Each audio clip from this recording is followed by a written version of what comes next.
Okay, here we are, check-in number 2 at the St. Pete Micro Farm. I'm Bill Berry, for those who don't know. Most of you watching this already know. So, I'm doing as much as I can today by going slow and steady. This is the 3rd video, my 2nd check-in. And this round is what I call invisible work. Invisible work is all that stuff that when it hasn't been done, you can see it. But once it is done, it just vanishes, like if you sweep up pathways or use a blower and blow everything off. Well, people see that it's clean or they see that it's dirty, but they don't see the work that went into cleaning it. So for example, being a micro farm, we have 80 different varieties of fruiting tree and shrub. We have a ton of stakes and bars and various things for supporting trees, as well as tree protection and little stakes and hooks. So those were scattered all around the property. So I went ahead and organized them and gathered them and brought them all to one place, one centralized place. They were in another place, but that had been broken. I don't know if it was in the storm or just old, but they'd been stored in a couple of buckets and it wasn't really working. So now they have a better home. And I organized, took advantage of this space under here to put our cat carriers, our animal carriers, and our chicken hospital. This is chicken hospital. We found it in the alleyway one day. It's a kennel for someone's dog, but it works great whenever we have to isolate one of the chickens. We take it inside and they've got their own little chicken hospital, like Salty, who needs special foot care right now. And then here's where the old kayak rack was. Inspector Salty on the job.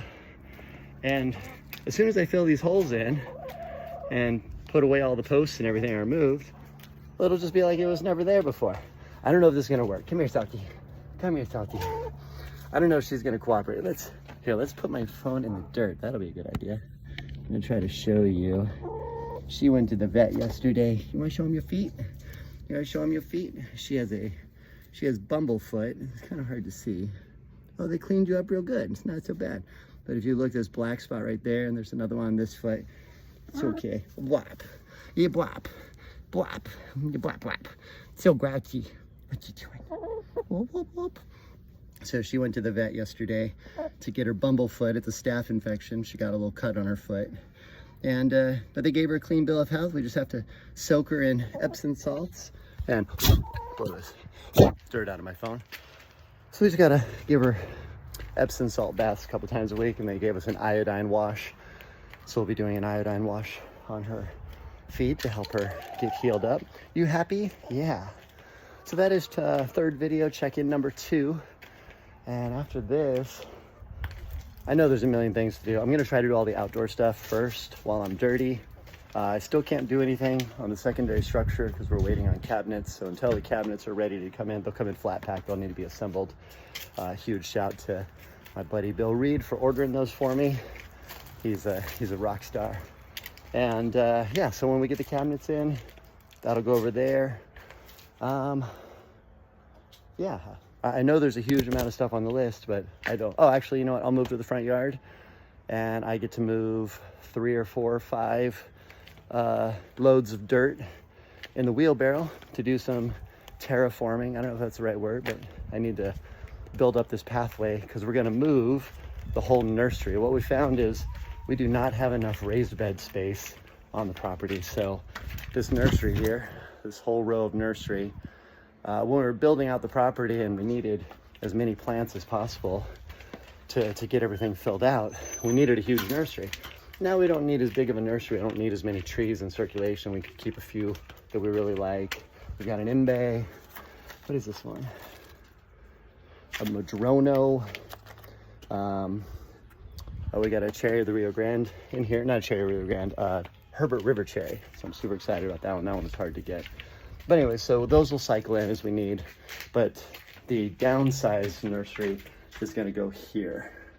I'm gonna put some, oh, everything's backwards, like looking in a mirror. So right along here, I'm gonna put a bench, and then there'll be pots all along there, and this whole will be isolated. There's several sources of water there. So that'll be the new nursery. And I have to, in the same way that we've been doing the cobbling out here, you see we've got the cobbling started and we've got some ready to go in.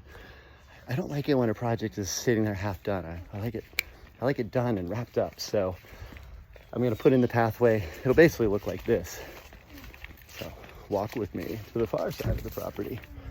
So it's a mess right now, but just like this walkway, which is currently being used for storage for materials, this is another thing I want to clean up. But once all those blocks are put in here and the nursery's in, then a gate's gonna go right here to separate it.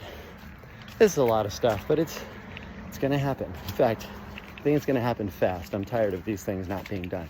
So we're just gonna keep plugging away. Like I said, operation don't stop moving. If I need to take 5, I will. If I need to get a snack, I will. Trying to take care of myself rather than just go at sprint pace all the time and burn myself out. So trying to find that balance, something I've never been able to do very balance, something I've never been able to do very well. But we're gonna try it. So far, so good. Chugging along, getting a lot done here today.